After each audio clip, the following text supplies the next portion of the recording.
like most others, had made do by cutting cardboard to line the insides of their winter shoes, but that wouldn't work with sandals.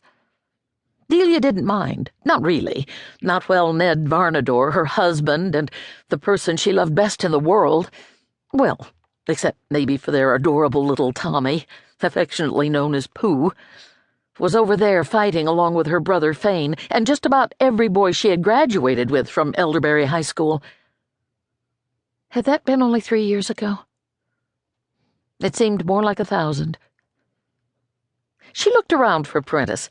Something was bothering her friend, gnawing at her like a chigger bite in a place you couldn't scratch, and Delia couldn't worm it out of her, no matter how hard she tried.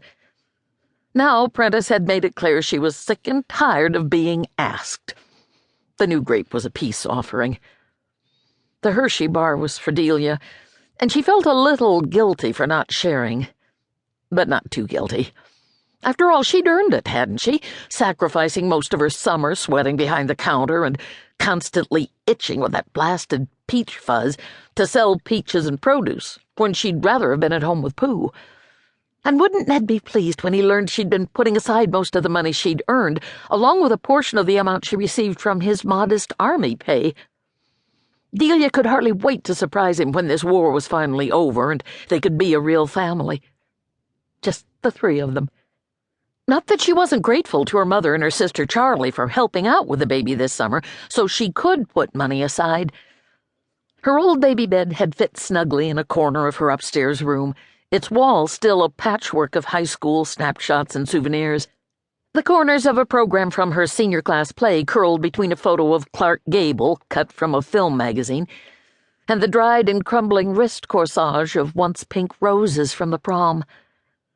Her mother Jo worked faithfully 3 days a week at the munitions plant in nearby Milledgeville, and in September Charlie would begin her 3rd year as a 3rd-grade teacher at the grammar school they had attended as children, which was on the next block. When Ned was shipped overseas, the two of them had welcomed her home to the house on Catherine Street in the small Georgia town where she'd grown up, and where Tommy was born a few months later. The same room in the same house in the same town. But everything was different. Except for a brief shower that morning, it had been weeks since it had rained in Elderberry, and straggly weeds bent yellow with dust around the shed's hand-painted sign, with a picture of a lopsided peach the color of no peach Delia had ever seen. Knox Jarrett, who owned the orchard, had painted it so he wouldn't have to pay an artist. Trying to pinch a penny as always, Delia's Aunt Lou claimed, which is why they had to use the bathroom at Grady Clinkscale's Gas and Eats across the road. Yellow jackets hovered over mounded baskets of rosy Alberta peaches on the wooden counter. Delia had been stung twice already that summer, and she despised wasps, yellow jackets, and the whole hateful lot, but was grateful for the part-time job, and it was fun working with Prentice, usually. Although they were 2 years apart, Delia and Prentice Blair had been friends since grade school, and the money they earned now would be put to good use. Delia's for her future household, and after working for a year at Llewellyn's drugstore, Prentice planned to go away to college in the fall. Just about everybody in town hung out at the peach shed at one time or another, so they always knew what was going on.